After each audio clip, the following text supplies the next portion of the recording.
Welcome everyone to the Community Oversight.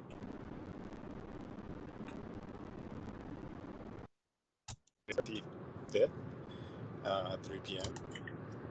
And I think instead of going through a roll call vote, since I don't have a list of members in front of me, I'm going to go through the list of names that I see on my screen.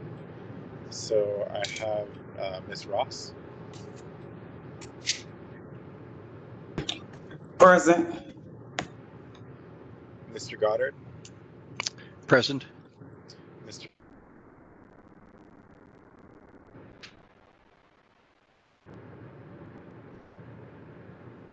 Is Mr. Witzel on the line?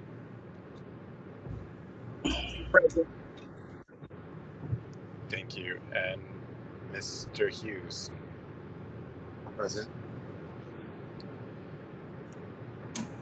We are waiting on Jamel, I think, and Mr. Sweeney said he wasn't going to be able to make it, and I don't know if Dr. Hildreth was going to come. Do you know that, Director Pitchard?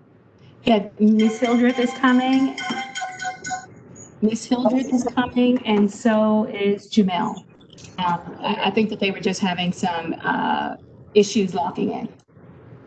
Okay. To start, Director Pitchard, can you give us a bit of background on how this agreement has come to be, how it's come to the stage that it's in?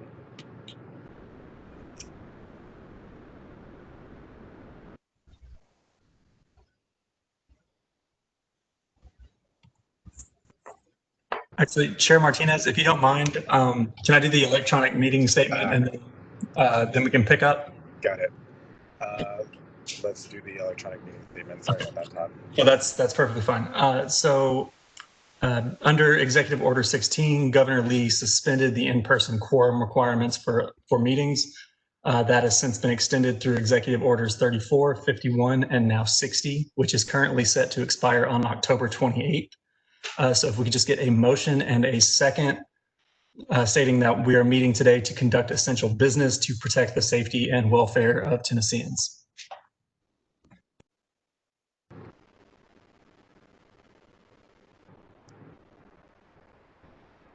Second.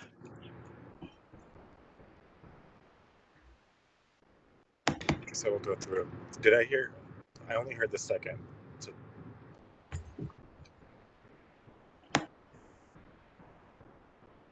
This is Brenda. I made the motion. okay. All right. I will go through a roll call vote here. If I can't see on the screen, let me know. But I have Ms. Ross. Yes. Mr. Goddard. Yes. Mr. Campbell-Gooch. Yes. Dr. Hildreth.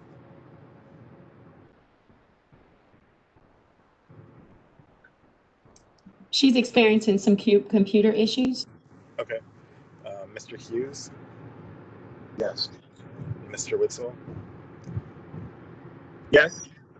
Is there anyone else on the line that I may not be able to see? No, I guess not. And No, but Mr. Campbell-Gooch is on, and so I think we should, since your connection is kind of spotty, I think we should move over to Mr. Campbell-Gooch. thank you. Thank you. Have a great, okay, thank you. Hi, I'm here. This is Phyllis. I'm on the phone, so I may have trouble maneuvering. Okay, thank you. Mr. Campbell-Gooch, can you take over? Yes, I can, but if somebody can catch me up on where we are, sorry for being late. That's okay. Where we are is Mr. Martinez wanted me to kind of give a recap on why we are having this meeting and talk up before we get into the document. I mean, before we get deep into the meeting, to explain why we're here and what the document is about. Okay, thank you for that. Do we need to read the electronic meetings statement, or did we just voted on that, correct? That's correct. Okay. Thank you. First, I think I definitely received the MOU, so I'm hoping that everyone else did. Jill, if you want to hop into that, Director Fisher. Okay, sure. I'm hoping that everyone received the document, and I wanted to start, and if you didn't, just raise your hand and I will email it to you quickly. The document that you have is the newest draft. It's not the very first draft, and I'm going to read you the language that was in the very first draft. It's just one sentence that was changed. But I want to take you back a little bit. So at our last board meeting in August, there was a meeting scheduled, and Miss Hildreth went over this with you, but just to give a quick recap, back on our August meeting, there was a meeting scheduled with Bob Cooper, Mike Hager, Glenn Funk, and myself and Mr. Clausey, and we were going to talk about this new agreement that would be between the three agencies, which is the COB, the DAG, which is the District Attorney General, and the MMPD. And this came about in regards to the use of force records that we wanted, and just the fact that we were having to go through the District Attorney's office to get records that really that we have always maintained weren't Rule 16 issues and that they belong to MMPD. And so, as Ms. Hildreth stated in the meeting, we decided to go forward with that meeting since there was so much work put into it. And this was something different than the regular MOU that we had drafted. So we couldn't really convert this meeting into a MOU meeting because it was different people in the room as it pertained to this new document. And so I received this new document as well as the addendum. I have emailed you all the addendum. I wasn't sure if you got it in the past, but I sent it to you today because it is noted in this new agreement. And so in this new agreement, basically what it says essentially is that we will get all of the records straight from MMPD, which is what we've always wanted. And that Rule 16 isn't necessarily an issue for the records any longer, that we would get those records directly from MMPD. If any of the records have an issue or have those added confidentialities that you'll see in the addendum, then that is when we would, have this agreement with the District Attorney General to also be able to view those records. And that's really to the extent that law allows us, because in that addendum, there was 11 things that were listed, and some of those had added protections that by law, by state law and provision, we wouldn't be able to get, And so the District Attorney General was, trying to come up with an agreement for all three of us to be able to get the records and also protect, I'm assuming, whatever agreements he has with MMPD so that they're able to obtain records. And so that is what you see in the document. So if you want to go through it, where and I don't know if you can see it, it's on the screen. Let's see here. Let me look at it. So in the second paragraph, it says the Metropolitan Nashville Police Department manual allows MMPD employees to provide records related to an ongoing criminal investigation to the Office of the District Attorney General for legitimate and legal purposes. MMPD Manual 12.10.030, the DAG office can then use those records for authorized business purposes. The next paragraph states, the DAG office signed a systems access agreement dated February 3rd, 2015, with the MMPD, allowing the DAG office access to records maintained in MMPD's Advanced Records Management System. The system contains some, but not all records in the possession of the MMPD related to an ongoing criminal investigation. The next paragraph states, disclosure of evidence. by the DAG office is governed by Rule 16 of the Tennessee Rules of Criminal Procedure, which has been held by Tennessee courts to be an exception to the State Public Records Act. The MMPD defers to the legal judgment of the DAG office and the Metropolitan Department of Law as to whether the disclosure of records to the Community Oversight Board of the Metropolitan Government of Nashville and Davidson County, subject to the confidentiality requirements of Tennessee Code Annotated 38-8312E, would be consistent with Rule 16. The MMPD otherwise would not consider disclosure of records to the COB to violate the agreement. The next paragraph, the DAG office and the Metropolitan Department of Law consider disclosure subject to the confidentiality requirements of Tennessee Code Annotated 38-8312E by MMPD to the COB of any records, including but not limited to records available on the system, to be consistent with Rule 16. Upon receipt of a records request from the COB, the MMPD will provide those records directly to the COB. MMPD maintains, and this is the next paragraph, the MMPD maintains records regarding use of force and allegations of officer dishonesty. When reports of such incidents are generated, the MMPD shall forward them to the DAG and the COB. The COB will provide, so right there, we're going to stop because the paragraph that was in the original statement said the COB will provide to the DAG office all interviews conducted by the COB of witnesses related to pending criminal cases.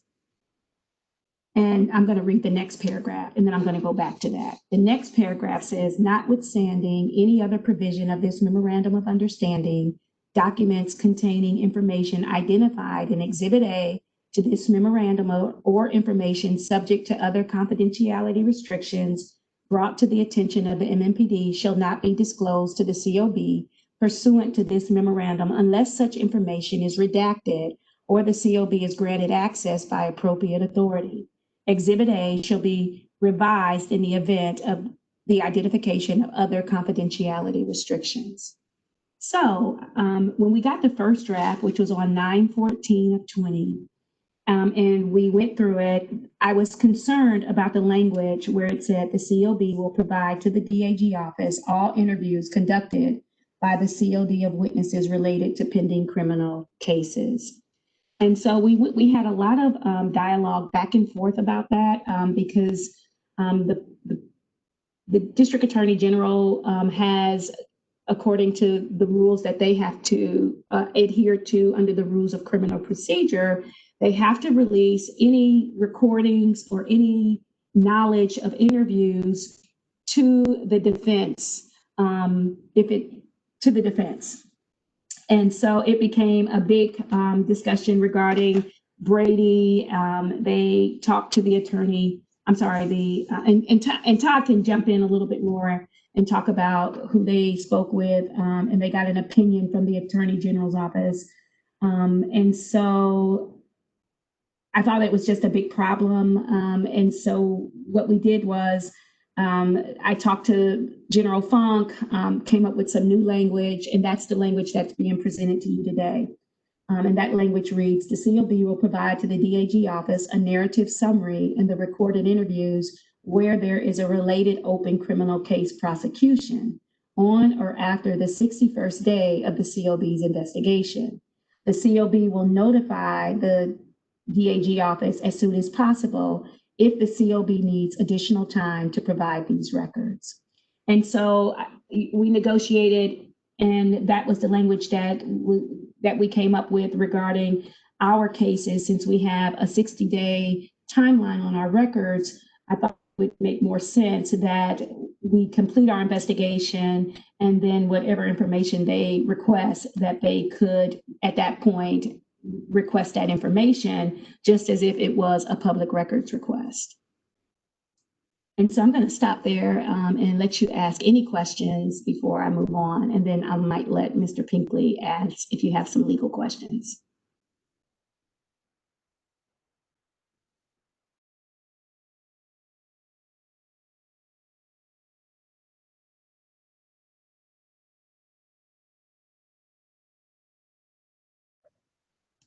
All right, I don't see any questions. Go ahead, Mr. Goode. First, I was gonna say thank you for this succinct review. I was just gonna ask you, how does this make you feel, or just like, is this? Do you think that this is the best that we can get? Well, yeah, well, let me just say this. When I read the first statement, which was to turn over all of our stuff, kind of like in a blanket way, I was really, really concerned about that. And so, I brought it back to Mr. Cooper, as well as Mr. Bunton, because I felt like of course, it didn't set well with me that we are working investigations, and then we're also being, in my opinion, and I could have been wrong, but it felt like we were intertwining into criminal court cases. And so I had lots of questions. They answered my questions, and the language that we came to is language that I actually created. So I feel pretty good about it.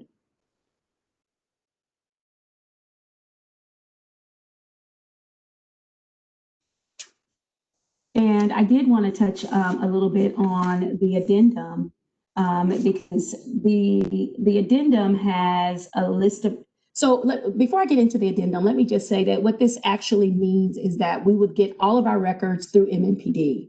There is only a few records that we would have to get from the department, from the district attorney's office. So we would now get everything released to us straight from MMPD. And the records that fall under these confidentiality protections, we would have to ask, the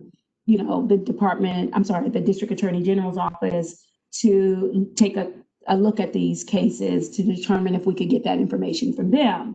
And basically what they're saying is, that they would allow us to review these records. We may not necessarily need a copy of it, but we would, and maybe we would get a copy, but, we haven't worked out the logistics, but we would still have access to those.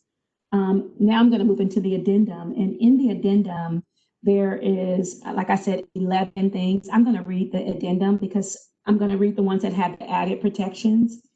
So number 1 says rape, sex crimes related to adults. The second one is child sexual abuse records and information. The third one is child abuse records and information. The fourth one is domestic violence orders and orders of protection. The fifth one is juvenile offenses. 6 is health and mental health records. 7 is confidential informant information. 8 is criminal intelligence information, field interviews, Crime Stopper tips. Number 9 is expunge arrest records, files, and information. Number 10 is TBI records. And number 11 is information gleaned from NCIC ties or inlets and protected under the TBI or FBI rules. And so there was some added protections to some of these cases. So in number 1, rapes and sex crimes related to adults, we don't believe that there's a provision for a DA waiver. And so, but I'm not going to get into the legal part. I'll let Todd do that. Seems to authorize us to be able to get these. So there's some things in the provisions that Todd went through, and he can talk a little bit about those. Todd, you want to jump in and talk about that?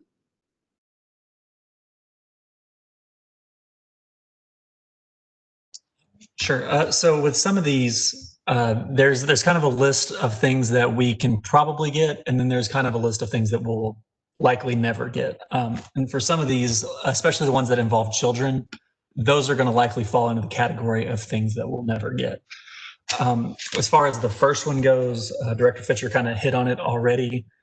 There is a provision within the rape and sex crimes related to adults that would allow us some access as a government agency.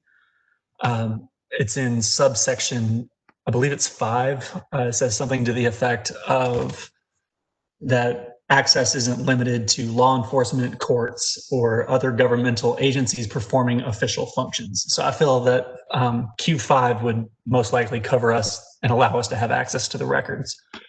But as I said, with cases that are involving children, they're afforded significant protections under state case law and statute. So those records are not as likely to be released to us.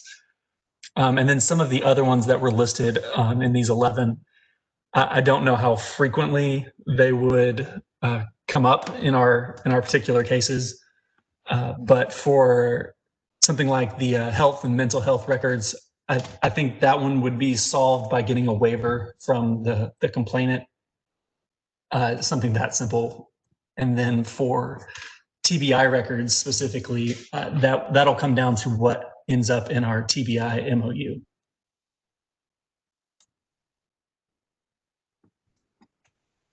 Right. So do you guys have any questions about that, about the addendum? Thank you both for that. I do have a question, but I'm gonna sure no one else does.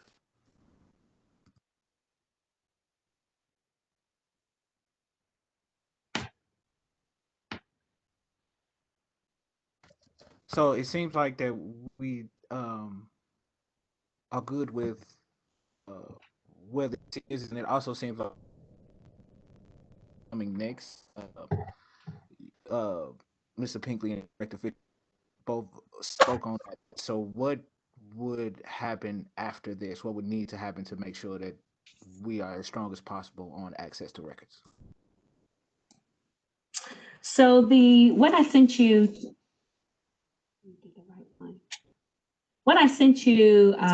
which is the last draft dated 9/23, would just need to be voted on, and then we would get that signed.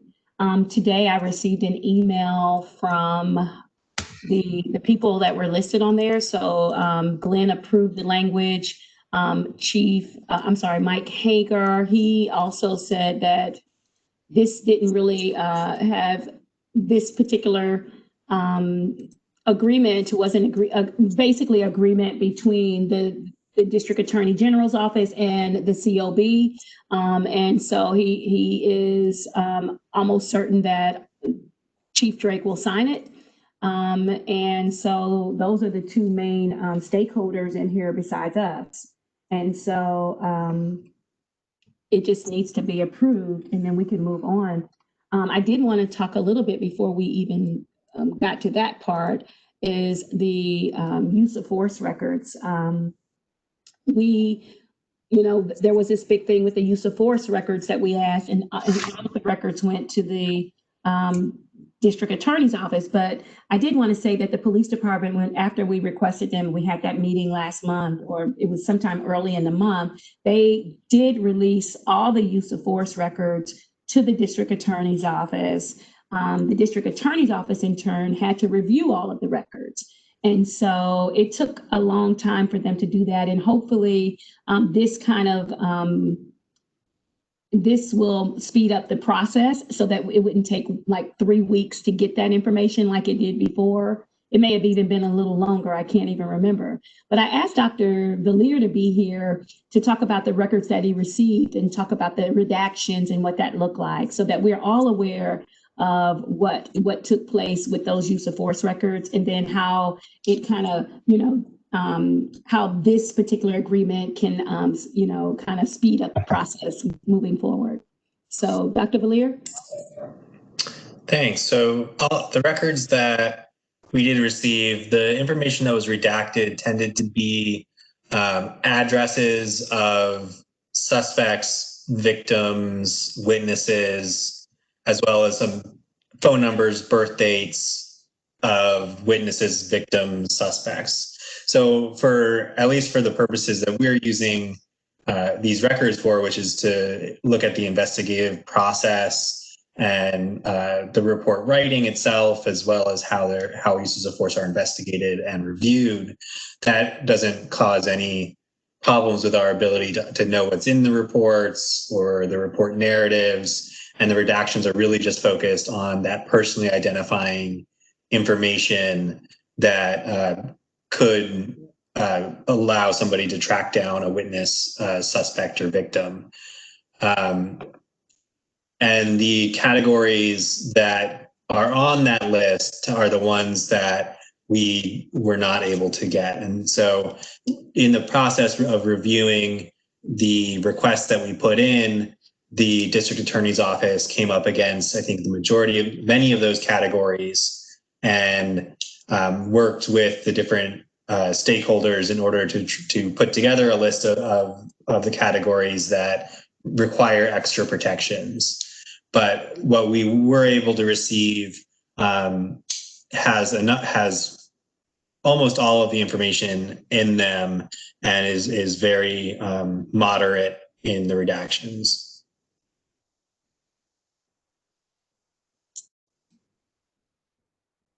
Okay, thank you. And I will say that in my understanding, reading this new document, that when we ask for those use of force reports, the only redactions going forward would be redactions that really pertain to what's in the confidentiality agreement.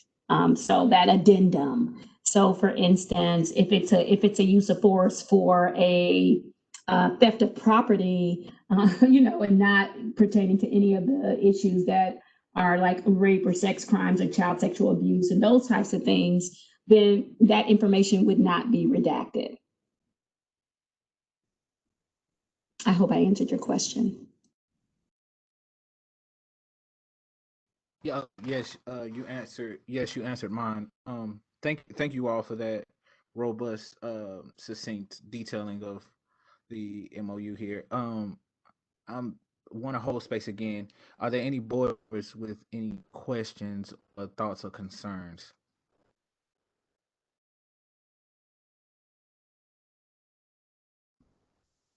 All right. You can leave the floor open for a motion.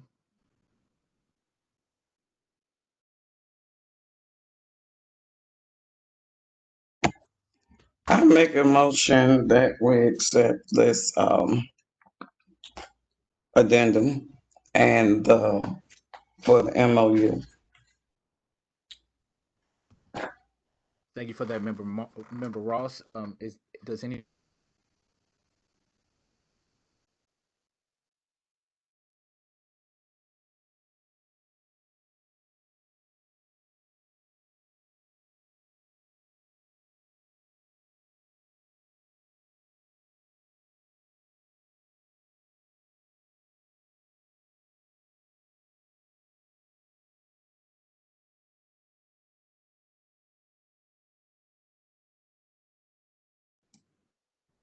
I just want to be clear that this is an MOU and the addendum is a part of the MOU. So it's not just two separate things. It's one thing that has an addendum attached to it. Okay, so I'll go back and clarify. I make a motion that we accept the MOU. Second. Thank you for that clarification, Board Member Ross. Thank you for that second. Member Goodard, we're gonna do a roll call vote. Any focused discussion?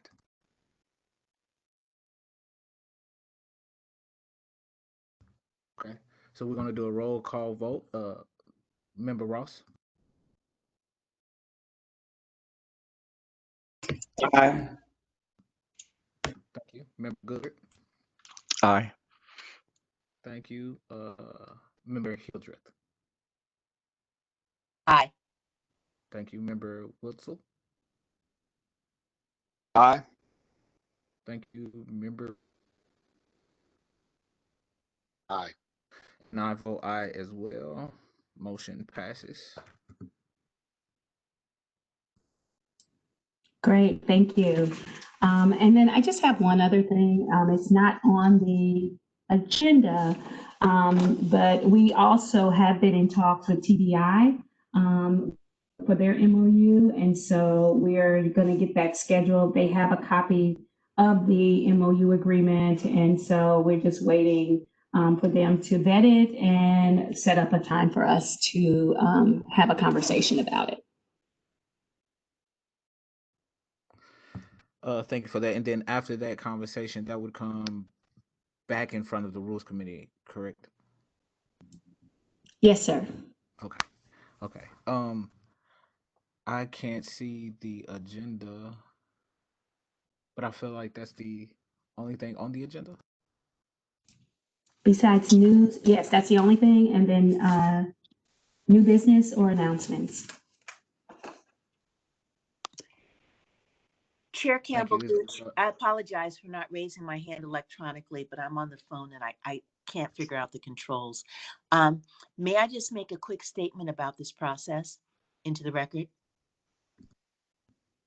Absolutely. Thank you. I want to thank you for chairing the committee. I want to thank the committee members and the other board members who convened on relatively short notice to make this process so seamless and so timely. I also want to publicly recognize the amount of energy and attentiveness that various other stakeholders have brought to this process especially within the last month around generating the ideas for the separate district attorneys MOU, of being responsive to our board concerns about minding our process and not rushing things through, about considering Director Fitchert's concerns and responding to her requested amendments. I just want to acknowledge that there has been cooperation, and their cooperation with our continued diligence and adherence to project process is putting us in a position to do well in a good way. And so I just appreciate you for allowing me to make that statement.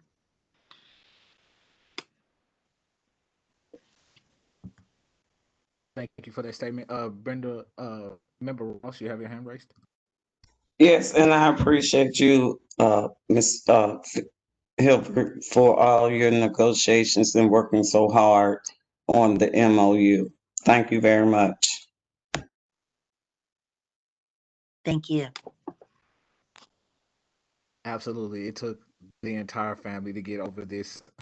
It seems like we've been dealing with this for quite some while, and it's great to put closure. I see, Board Member Ross, you have your hand still raised.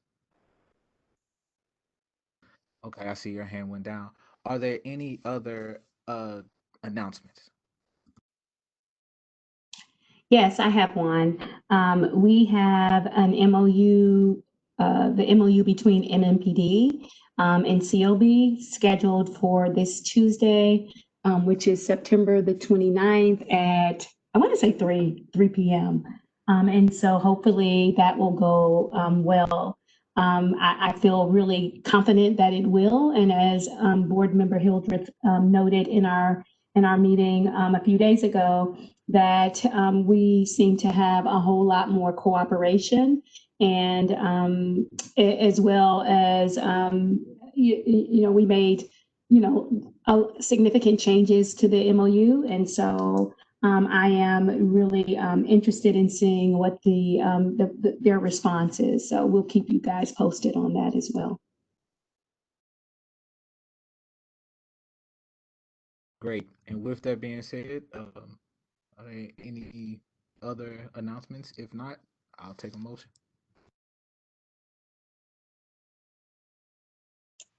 Make a motion that we adjourn. Second.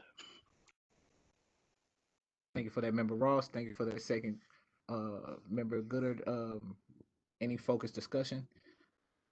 Okay, roll call vote. Member Ross, Aye. Member Goodard, Aye. Member Hildreth, Aye. Member Witzel,